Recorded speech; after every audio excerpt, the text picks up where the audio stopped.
ஏன்னா சீமானை மிரட்டுகிற அளவுக்கு வலிமையானவன் முத்துக்குமார். சீமான் போலி போராளி, அவன் ஒரிஜினல் போராளி. அவர் வளர்த்ததே முத்துக்குமார் தான்.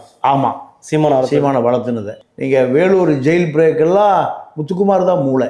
புலிகள் அங்கே தப்புவதற்கெல்லாம் மூளையே முத்துக்குமார் தான். முத்துக்குமார் அனுராதபுர சிறையில் இருந்திருக்கான். எதை சொன்னாலும் செய்யக்கூடிய இந்த புலிகளை போல. பிரபாகரனுக்கு எப்படி மாற்றியோ அந்த மாதிரி. இந்த முத்துக்குமாருடைய மரணத்தை இன்னைக்கு வரைக்கும் சீமான் கேள்வி எழுப்பதும் இல்லை, அதை விசாரிப்பதும் இல்லை, அதுக்காக இரங்கல் கூட்டம் போடுவதும் இல்லை, அதை பற்றி ஒரு கணம் கூட நினைப்பதில்லை.